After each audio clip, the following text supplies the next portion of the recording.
Okay, so let's see. For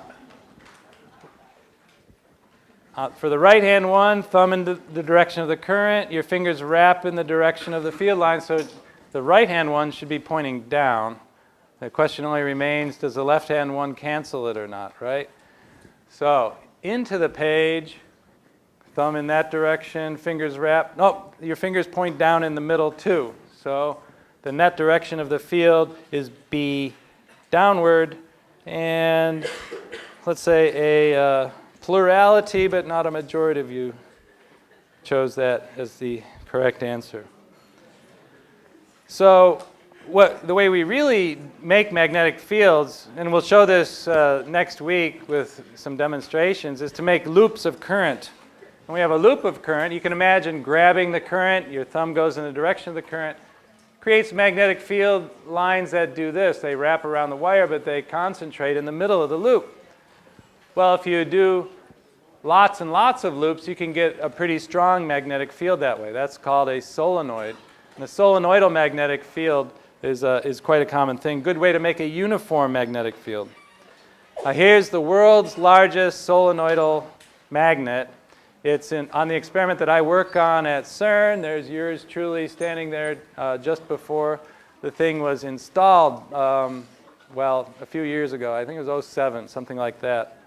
And this thing has thousands of loops of current, and it's chilled down to liquid helium temperatures so that the wires lose all their resistance to electricity. It's superconducting.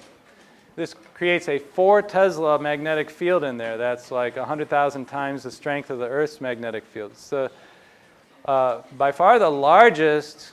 It's certainly the magnet with the highest stored energy anywhere.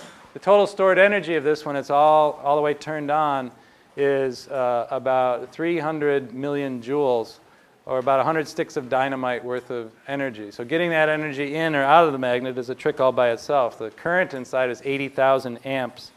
It's a sight to behold. What do we use it for? Well, we have these high-energy particle collisions in the middle.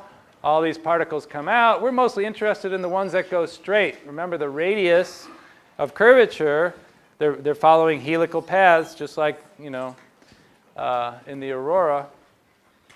The straight ones have the highest momentum. So what we do is we measure the points along the charged particles and sort of connect the dots and figure out where charged particles came from and look for these very high energy ones and use those to look for what happened inside the collision, which is sort of like putting the thing back together and figuring out where it came from.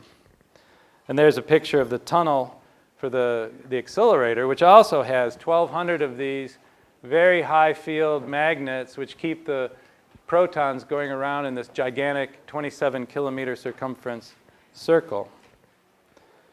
Now, one last thing. We have, for example, this permanent magnet. Where did it get its magnetism from? How do you do that? How does it work? What's happening? Turns out that electrons themselves, they're point-like particles, but they are like little magnets. They have a magnetic dipole moment. It's like they're a little bit of current whirling around. Now, in some materials, the electronic structure of the materials is such that these little dipoles can all line up because it's energetically favorable for them to do so.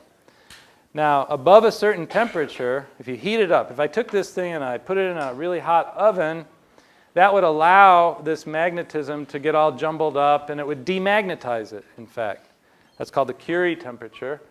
And then below the Curie temperature, it freezes back in to whatever the field was where it was. So if you put that thing in an oven, heat it up, then put it in a high magnetic field, you freeze and then let it cool down, you freeze in the magnetization. That's how you make a permanent magnet. Now, some of these occur naturally in nature, and others we just, like this one, was made by somebody, or the ones that you find in these in children's toys and so forth.